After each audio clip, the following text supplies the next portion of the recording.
కొలికపూడి శ్రీనివాస్, మహాసేన రాజేష్ వీళ్ళిద్దరూ జగన్మోహన్ రెడ్డి ప్రభుత్వం పైన విపరీతంగా విమర్శలు చేయడం ద్వారా తెలుగుదేశం పార్టీ అధినాయకత్వం మనసు గెలిచారు. ఇద్దరు ఎమ్మెల్యే టికెట్ కూడా సొంతం చేసుకున్నారు. అయితే పాత వ్యవహారాలు, పాత వివాదాలు తెరపైకి రావడంతో మహాసేన రాజేష్ టికెట్ అయితే ఊడిపోయింది. కొలికపూడి శ్రీనివాస్ అయితే ఎమ్మెల్యే అభ్యర్థిగా రేస్లో ఉన్నారు. రఘురామకృష్ణంరాజు కూడా ఇదే తరహాలో జగన్మోహన్ రెడ్డి ప్రభుత్వం పైన తీవ్ర స్థాయిలో విమర్శలు చేయడం ద్వారా తెలుగుదేశం పార్టీ క్యాడర్కు చాలా దగ్గరయ్యారు. తెలుగుదేశం పార్టీ దృష్టిలో ఆయన ఒక హీరోలాగా మారిపోయారు.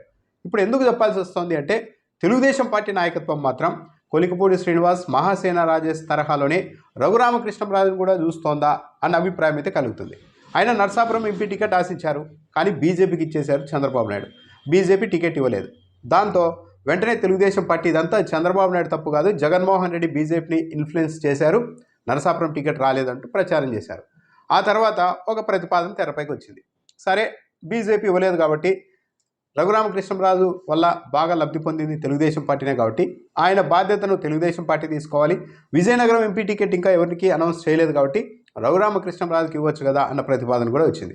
చాలామంది తెలుగుదేశం పార్టీ వాళ్ళు, తెలుగుదేశం పార్టీ మీడియా కూడా విజయనగరం టికెట్ ఇచ్చేందుకు చంద్రబాబు నాయుడు ఆలోచన చేస్తూ ఉన్నారంటూ కూడా నిన్నటి వరకు ప్రచారం చేశారు.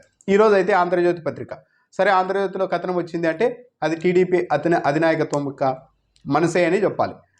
రఘురామకృష్ణంరాజుకు విజయనగరం ఎంపీ టికెట్ కూడా ఇచ్చే ఆలోచనలో తెలుగుదేశం పార్టీ లేదు అని ఆంధ్రజ్యోతి రాసేసింది. ప్రతిపాదనను పరిశీలించినప్పటికీ కూడా విజయనగరంలోని నాయకులంతా ఈ ప్రతిపాదనను వ్యతిరేకించారు.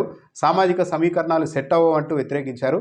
దాంతో ఇప్పుడు తెలుగుదేశం పార్టీ విజయనగరం ఎంపీ టికెట్ను కూడా రఘురామకృష్ణంరాజుకు ఇవ్వలేకపోతోంది అంటూ ఆంధ్రజ్యోతి పత్రిక రాసేసింది. సరే, మరి ఈక్వేషన్లే సరిపోకపోతే కడప జిల్లాకు చెందిన పుట్ట మహేష్ యాదవ్ను ఏలూరులో తెచ్చి ఎంపీ టికెట్ ఇచ్చినప్పుడు ఈక్వేషన్ ఎలా సెట్ అయింది? తెలంగాణ బీజేపీ నేతను తెచ్చి బాపట్లలో ఎంపీ టికెట్ ఇచ్చారు కదా. అనేక చోట్ల ఎమ్మెల్యేల ఎంపీ టికెట్లలో అనేక చోట్ల అప్పటికప్పుడు నాయకుల్ని తెచ్చి చంద్రబాబు నాయుడు ఎంపీ టికెట్లు ఇచ్చిన ఉదంతాలు కూడా ఉన్నాయి. అక్కడెక్కడ కూడా ఈ ఈక్వేషన్లు బెడిసిగొట్టినట్టు, స్థానికంగా వ్యతిరేకత వచ్చినట్టు ఎక్కడ తెలుగుదేశం పార్టీ చెప్పడం లేదు. ఒక రఘురామకృష్ణంరాజు దగ్గరికే, అది కూడా విజయనగరంలో రాజులు ప్రాతినిధ్యం వహిస్తూ వచ్చిన పార్లమెంట్ స్థానమే అది. కాబట్టి రఘురామకృష్ణంరాజుకు అక్కడ సామాజిక ఈక్వేషన్లు సరిపోవడం లేదు అన్న కారణం కూడా చాలా సిల్లీగానే అనిపిస్తుంది. ఇంకా అవమానం ఏంటంటే రఘురామకృష్ణంరాజుకు ఎంపీ టికెట్ ఇవ్వలేని పక్షంలో పశ్చిమ గోదావరి జిల్లా పరిధిలో ఏదో ఒక ఎమ్మెల్యే టికెట్ కేటాయించాలని చంద్రబాబు నాయుడు టీడీపీ నాయకత్వం ఆలోచన చేస్తోందంటూ ఆంధ్రజ్యోతి పత్రిక రాసింది. ఇది చాలా అవమానం. ఒకవేళ రఘురామకృష్ణంరాజు ఎమ్మెల్యే టికెట్ తీసుకుంటే ఇక ఎక్కడ గత్యంతరం లేక రఘురామకృష్ణంరాజు కూడా కాంప్రమైజ్ అయిపోయారు అన్న సిగ్నల్స్ అయితే వెళ్తాయి. రఘురామకృష్ణంరాజు రేంజ్ ఇది అని అందరికీ తెలిసిపోయే పరిస్థితి వస్తుంది. తెలుగుదేశం పార్టీకి నిజాయితీగా చిత్తశుద్ధి ఉంటే విజయనగరం టికెట్ ఇవ్వడం అనేది పెద్ద ఇబ్బంది ఏం కాదు, ఎంపీ టికెట్ ఇవ్వడం.